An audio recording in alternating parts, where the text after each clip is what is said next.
പുതിയൊരു വീഡിയോയിലേക്ക് എല്ലാ കൂട്ടുകാർക്കും സ്വാഗതം. പെട്ടെന്ന് ഉണ്ടാക്കാൻ പറ്റിയ ഒരു തൊടുകറിയുടെ വീഡിയോ ആണ് കേട്ടോ ഇന്ന് നമ്മൾ അപ്ലോഡ് ചെയ്യാൻ പോകുന്നത്. ഇത് ചോറിനും ചപ്പാത്തിക്കും ഒക്കെ സൈഡ് ഡിഷായിട്ട് കഴിക്കാൻ പറ്റിയ നല്ലൊരു ടേസ്റ്റി ആയിട്ടുള്ളൊരു തൊടുകറിയാണ്.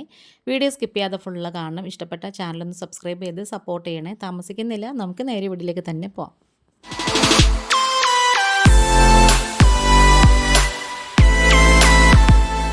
ഈ ഒരു കറിക്ക് വേണ്ടിയിട്ട് ഒരു കൈപ്പിടിയോളം ചുവന്നുള്ളി എടുത്തിട്ട് തൊലിയൊക്കെ കളഞ്ഞ് കഴുകി വൃത്തിയാക്കി നീളത്തിൽ അരിഞ്ഞ് വെച്ചിട്ട് കനം കുറച്ച്.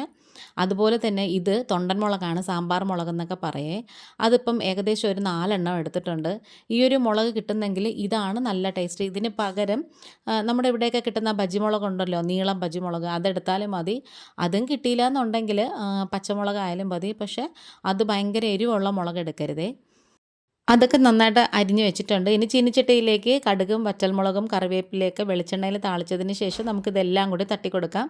പാകത്തിനുള്ള ഉപ്പും കൂടി ചേർത്ത് കൊടുത്തതിന് ശേഷം നന്നായിട്ട് ഇങ്ങനെ ഒന്ന് വഴറ്റി കൊടുക്കണേ. ഈ ഒരു മുളകിന് വലിയ എരിവൊന്നുമില്ല, പക്ഷേ നല്ലോണം മുറ്റിയ മുളകാണെങ്കിൽ നന്നായിട്ട് എരിവ് കാണും. ഇത് പക്ഷേ വലുതായിട്ട് എരിവൊന്നും ഇല്ലാത്തൊരു ടൈപ്പാണേ.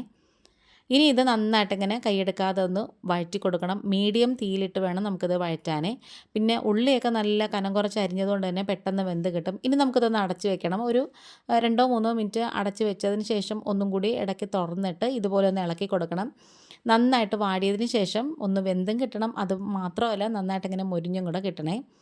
ഇനി നമുക്കിതിലേക്ക് ചേർത്ത് കൊടുക്കാം. പൊടികളാണ് ചേർത്ത് കൊടുക്കേണ്ടത്. അപ്പോൾ ഞാനിപ്പോൾ ഒരു 3/4 ടേബിൾ സ്പൂണ് മല്ലിപ്പൊടി ചേർത്ത് കൊടുത്തിട്ടുണ്ട്.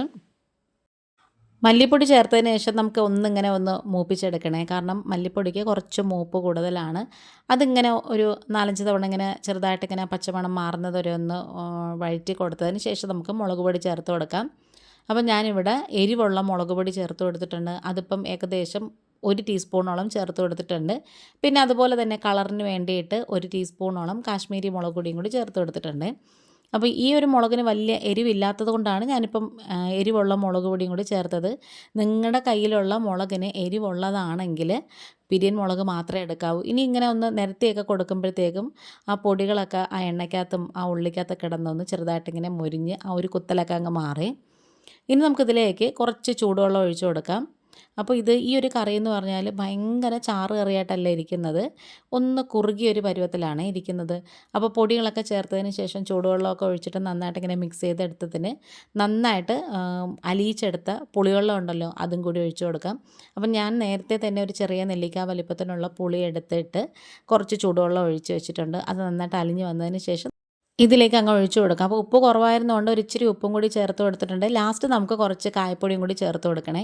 നല്ല ടേസ്റ്റാണ് കേട്ടോ ഈ ഒരു കറി എന്ന് പറയുന്നത്. ശരിക്കും പറഞ്ഞാൽ ചപ്പാത്തിയുടെ കഴിക്കാനും നല്ലൊരു ബെസ്റ്റ് കോംബോ ആണ്. അപ്പം ഉപ്പും പുളിയും എരിവും ഒക്കെ പാകത്തിനുണ്ടോ എന്ന് നോക്കുന്നുണ്ട്.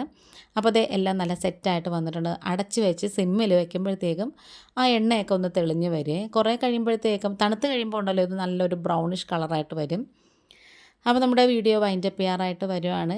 നമ്മുടെ ഈ ചാനലിൽ കുറേ നല്ല നല്ല റെസിപ്പീസും ബ്ലോഗ്സും ഒക്കെ അപ്ലോഡ് ചെയ്തിട്ടുണ്ട്. കാണാത്തവരുണ്ടെങ്കിൽ ഒന്ന് പോയി കാണണേ. ഇന്നിപ്പോൾ ഇത്രയേ ഉള്ളൂ. വീണ്ടും വരാം. Thanks for watching.